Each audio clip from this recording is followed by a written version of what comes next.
राम राम सभी को। अर्थ श्री बृहस्पतिवार व्रत कथा। भारतवर्ष में एक प्रतापी और दानी राजा राज्य करता था। वह नित्य गरीबों और ब्राह्मणों को सहायता करता था। यह बात उसकी रानी को अच्छी नहीं लगती थी। वह ना ही गरीबों को दान देती, ना ही भगवान का पूजन करती थी और राजा को भी दान देने से मना किया करती थी। एक दिन राजा शिकार खेलने वन को गए हुए थे तो रानी महल में अकेली थी। उसी समय बृहस्पति देव साधु वेश में राजा के महल में भिक्षा के लिए गए और भिक्षा मांगी। रानी ने भिक्षा देने से इनकार किया और कहा, हे साधु महाराज, मैं तो दान पुण्य से तंग आ गई हूँ। मेरा पति सारा धन लुटाते रहते हैं। मेरी इच्छा है कि हमारा धन नष्ट हो जाए, फिर ना रहेगा बांस ना बजेगी बांसुरी। साधु ने कहा, देवी तुम तो बड़ी विचित्र हो। धन संतान तो सभी चाहते हैं, पुत्र और लक्ष्मी तो पापी के घर भी होनी चाहिए। यदि तुम्हारे पास अधिक धन है तो भूखों को भोजन दो, प्यासों के लिए प्याऊ बनवाओ, मुसाफिरों के लिए धर्मशालाएं खुलवाओ। जो निर्धन अपनी कुंवारी कन्याओं का विवाह नहीं कर सकते उनका विवाह करा दो। ऐसे और कई काम हैं जिनके करने से तुम्हारा यश लोक परलोक में फैलेगा। परंतु रानी पर उपदेश का कोई प्रभाव ना पड़ा। वह बोली, महाराज आप मुझे कुछ न समझाइए, मैं ऐसा धन नहीं चाहती जो हर जगह बांटती फिरूं। साधु ने उत्तर दिया, यदि तुम्हारी ऐसी इच्छा है तो तथास्तु। तुम ऐसा करना कि बृहस्पतिवार को घर लीपकर पीली मिट्टी से अपना सिर धोकर स्नान करना, भट्टी चढ़ाकर कपड़े धोना। ऐसा करने से आपका सारा धन नष्ट हो जाएगा। इतना कहकर वह साधु महाराज वहां से आलोप हो गए। साधु के अनुसार कई बातों को पूरा करते हुए रानी को केवल 3 बृहस्पतिवार ही बीते थे कि उसका समस्त धन संपत्ति नष्ट हो गई। भोजन के लिए राजा का परिवार तरसने लगा।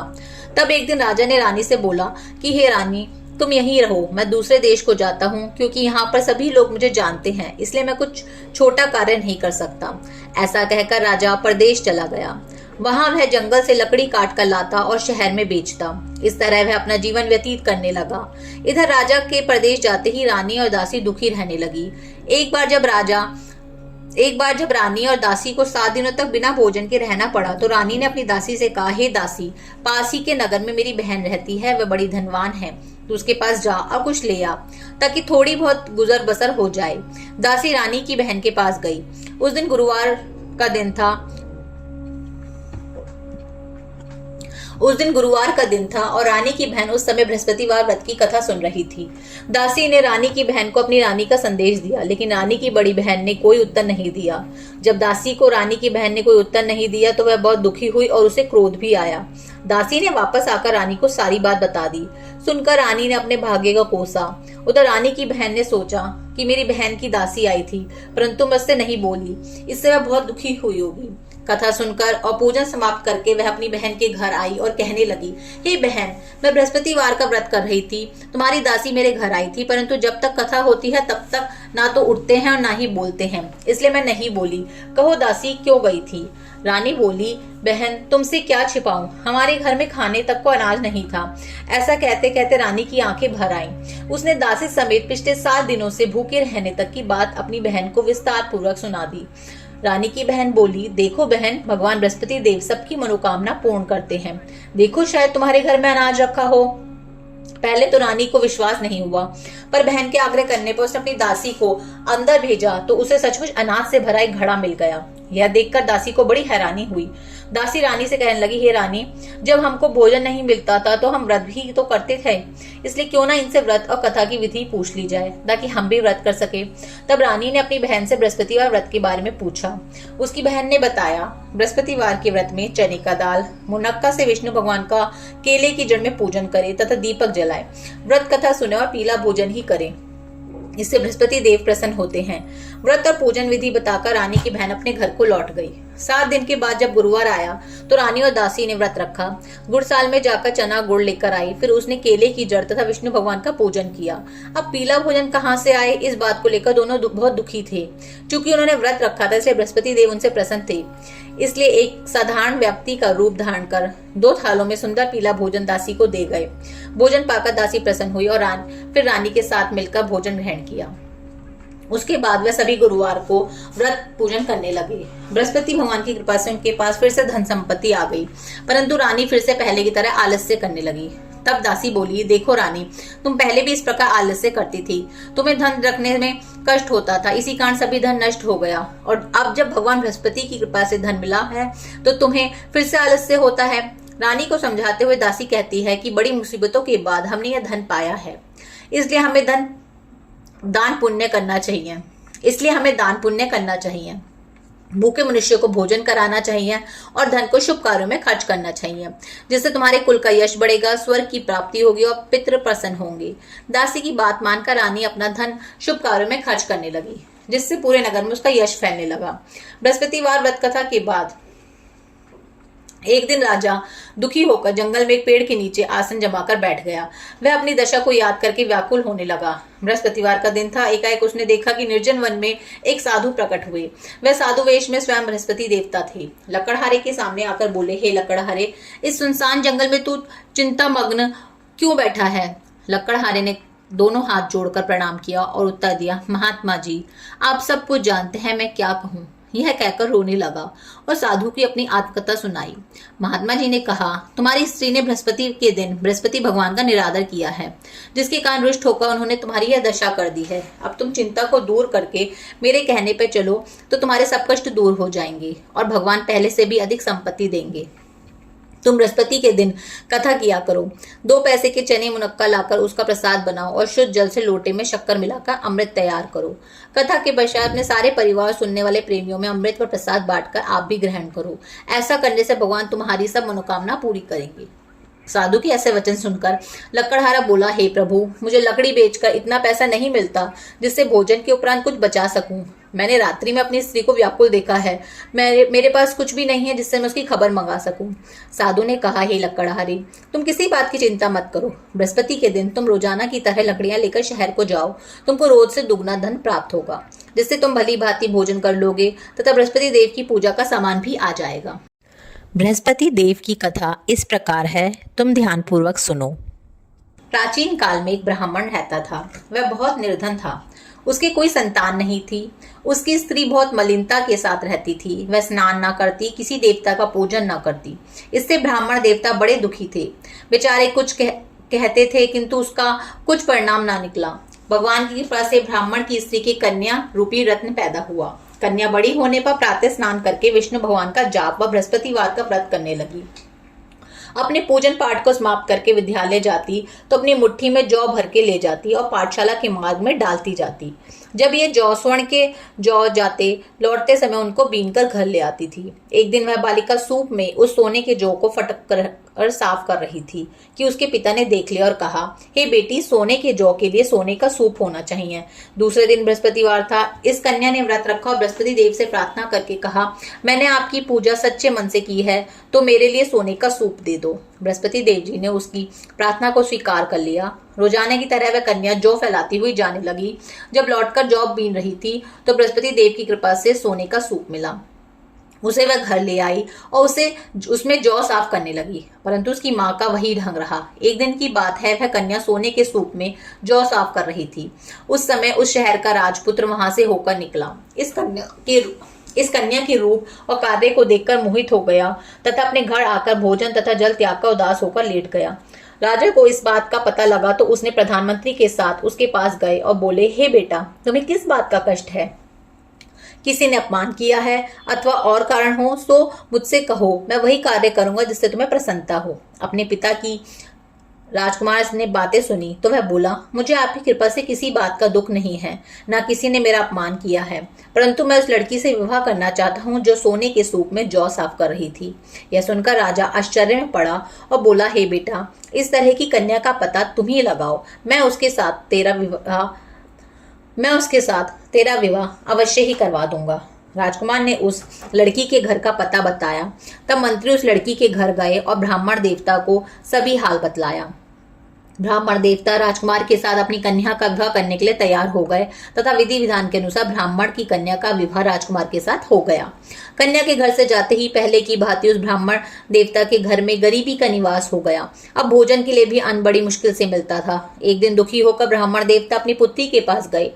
बेटी ने पिता की दुखी अवस्था को देखा और अपनी माँ का हाल पूछा। तब ब्राह्मण ने सभी हाल कहा। कन्या ने बहुत सा धन देकर अपने पिता को विदा कर दिया। इस तरह ब्राह्मण कुछ समय सुखपूर्वक व्यतीत हुआ।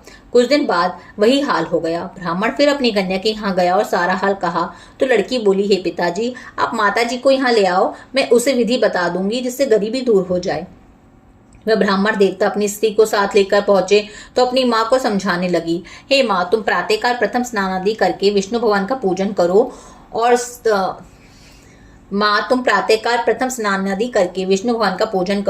तो सब दरिद्रता दूर हो जाएगी। परंतु उसकी माँ ने एक भी बात नहीं मानी और प्रातःकाल उठकर अपनी पुत्री के बच्चों की झूठन को खा लिया। इससे उसकी पुत्री को बहुत गुस्सा आया और एक रात को कोठरी से सभी सामान निकालकर और अपनी माँ को उसमें बंद कर दिया। प्रातःकाल उसे निकाला तथा स्नान आदि करा के पाठ करवाया तो उसकी माँ की बुद्धि ठीक हो गई और फिर प्रत्येक बृहस्पतिवार को व्रत रखने लगी। इस व्रत के प्रभाव से उसकी माँ बाप बहुत ही धनवान और पुत्रवान हो गए और बृहस्पति जी के प्रभाव से इस लोक के सुख भोग कर स्वर्ग लोक हो गए। इतना कहकर साधु अंतर्ध्यान हो गए। धीरे धीरे समय व्यतीत होने पर वही बृहस्पतिवार का दिन आया। लकड़हारा जंगल से लकड़ी काटकर किसी शहर में बेचने गया। उसे उस दिन और दिन से अधिक पैसा मिला। राजा ने चना गुड़ आदि लाकर गुरुवार का व्रत किया। उस दिन से उसकी सभी कलेश दूर हुए। परंतु जब दोबारा गुरुवार का दिन आया तो बृहस्पतिवार का व्रत करना भूल गया। इस कारण बृहस्पति भगवान नाराज हो गए। उस दिन उस नगर के राजा ने विशाल यज्ञ का आयोजन किया तथा शहर में घोषणा करा दी कि कोई भी मनुष्य अपने घर में भोजन न बनावे, न आग जलावे, समस्त जनता मेरे यहाँ भोजन करने आवे। इस आज्ञा को जो न मानेगा उसे फांसी की सजा दी जाएगी। इस तरह की घोषणा संपूर्ण नगर में करवा दी गई।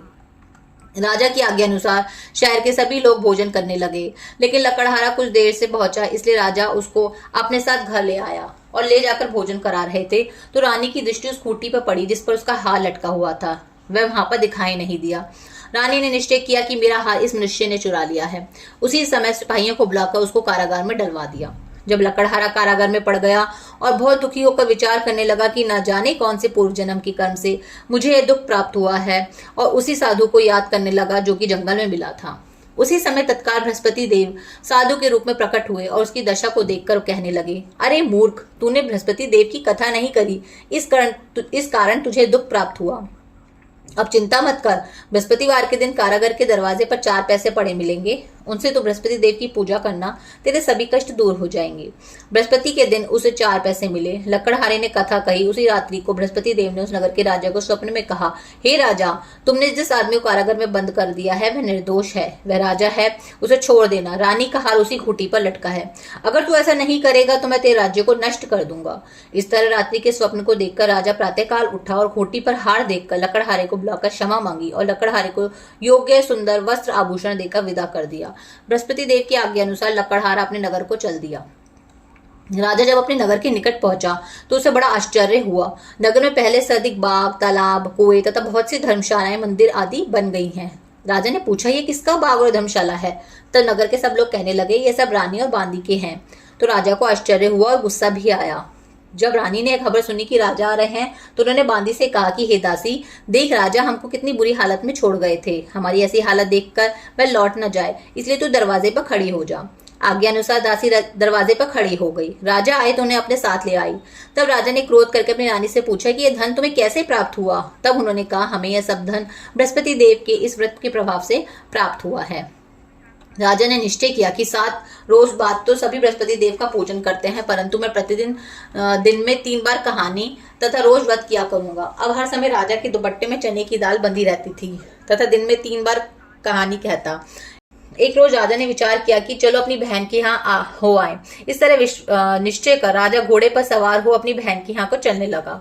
मार्ग ने उसमें देखा कि कुछ आदमी एक मुर्दे को लेकर जा रहे हैं। उन्हें रोककर राजा कहने लगा, अरे भाइयों, मेरी बृहस्पति देव की कथा सुन लो। वह बोले, लो, हमारा तो आदमी मर गया है, इसको अपनी कथा की पड़ी है। परंतु कुछ आदमी बोले, अच्छा कहो, हम तुम्हारी कथा भी सुनेंगे। राजा ने दाल निकाली और जब कथा आदि हुई तो मुर्दा हिलने लगा, और जब कथा समाप्त हो गई तो राम राम करके मनुष्य उठकर खड़ा हो गया। आगे मार्ग में उसे किसान खेत में हल चलाता मिला। राजा ने उसे देखकर उससे बोला, अरे भैया, तुम मेरी बृहस्पतिवार की कथा सुन लो। किसान बोला, जब तक मैं तेरी कथा सुनूंगा तब तक 4 हरिया जोत लूंगा, जब अपनी कथा किसी और को सुना। इस तरह राजा आगे चलने लगा। राजा के हटते ही बैल पछाड़ खाकर गिर गए तथा किसान के पेट में बड़ी जोर का दर्द होने लगा। उसी समय उसकी माँ रोटी लेकर आई। उसने जब यह देखा तो अपने पुत्र से सब हाल पूछा और बेटे ने सभी हाल कह दिया। तो बुढ़िया दौड़ी दौड़ी उस घुड़सवार के पास गई और उससे बोली कि मैं तेरी कथा सुनूंगी तो अपनी कथा मेरे खेत पर चलकर ही कहना। राजा ने बुढ़िया के खेत पर जाके कथा कही, जिसके सुनते ही वह बैल उठ खड़े हुए तथा किसान के पेट का दर्द भी बंद हो गया। राजा अपनी बहन के घर पहुंचा। बहन ने भाई की खूब मेहमानी की। दूसरे रोज प्रातःकाल राजा जगा तो वह देखने लगा कि सब लोग भोजन कर रहे हैं। राजा ने अपनी बहन से कहा, ऐसा कोई मनुष्य नहीं जिसने भोजन नहीं किया हो, मेरा बृहस्पतिवार की कथा सुन ले। बहन बोली, हे भैया, यह देश ऐसा ही है कि पहले यहाँ लोग भोजन करते हैं, बाद में अन्य काम करते हैं। अगर कोई पड़ोस में हो तो देख आती हूँ। यह कहकर वह देखने चली गई, परंतु उसे कोई व्यक्ति नहीं मिला जिसने भोजन न किया हो। अतः वह कुम्हार के घर गई जिसका लड़का बीमार था। उसे मालूम हुआ कि उनके यहाँ 3 रोज से किसी ने भोजन नहीं किया। रानी ने अपने भाई की कथा सुनने के लिए कुम्हार से कहा तो वह तैयार हो गया। राजा ने जाकर बृहस्पतिवार की कथा कही, जिसको सुनकर उसका लड़का ठीक हो गया। अब तो राजा की प्रशंसा होने लगी। एक रोज राजा अपनी बहन से कहा कि हे बहन, अपने घर को जाएंगे, तुम भी तैयार हो जाओ। राजा की बहन ने अपनी सास से कहा। सास ने कहा, हाँ चली जा, परंतु अपने लड़कों को मत ले जाना, क्योंकि तेरे भाई की कोई औलाद नहीं है। बहन ने अपने भाई से कहा, हे भैया, मैं तो चलूंगी पर कोई बालक नहीं जाएगा। राजा बोला, जब कोई बालक नहीं चलेगा तब तुम क्या ही करोगी। बड़े दुखी मन से राजा अपने नगर को लौट आया। राजा ने अपनी रानी से कहा, हे निर्वंशी, हमारा मुंह देखने का धर्म नहीं है और कुछ भोजन आदि नहीं किया। रानी बोली, हे प्रभु, बृहस्पति देव ने हमें सब कुछ दिया है, वह हमें औलाद अवश्य देंगे। उसी रात को बृहस्पति देव ने राजा के स्वप्न में कहा, हे राजा, उठ, सभी सोच त्याग दे, तेरी रानी गर्भ से है। राजा को यह बात सुनकर बड़ी खुशी हुई। 9वें महीने में उसकी स्त्री के गर्भ से एक सुंदर पुत्र पैदा हुआ। तब राजा बोला, हे रानी, स्त्री बिना भोजन के रह सकती है पर बिना कहे नहीं रह सकती। जब मेरी बहन आवे तुम उससे कुछ कहना मत। रानी ने सुनकर हाँ कर दिया। तब राजा की बहन ने यह शुभ समाचार सुना तो बहुत खुश हुई और बधाई लेकर अपने भाई के यहाँ आई। तभी रानी ने कहा, घोड़ा चढ़कर तो नहीं आई, गधा चढ़ी आई। राजा की बहन बोली, भाभी, मैं इस प्रकार ना कहती तो तुम्हें औलाद कैसे मिलती। बृहस्पति देव ऐसे ही हैं, जैसे जिसके मन में कामनाएं हैं सभी को पूर्ण करते हैं। जो सद्भावना पूर्वक बृहस्पति का व्रत करता है, वह एवं कथा पढ़ता है अथवा सुनता है, दूसरों को सुनाता है, बृहस्पति देव उसकी सभी मनोकामना पूर्ण करते हैं। भगवान बृहस्पति देव उसकी सदैव रक्षा करते हैं। संसार में जो मनुष्य सद्भावना से भगवान जी का पूजन व्रत सच्चे हृदय से करते हैं तो उनकी सभी मनोकामनाएं पूर्ण होती हैं। जैसी सच्ची भावना से रानी और राजा ने उनकी कथा का गुणगान किया तो उनकी सभी इच्छाएं बृहस्पति देव जी ने पूर्ण की थी। इसलिए पूर्ण कथा सुनने के बाद प्रसाद लेकर जाना चाहिए। हृदय से उसका मनन करते हुए जयकारा बोलना चाहिए। बोलो बृहस्पति देव की जय, भगवान विष्णु की जय।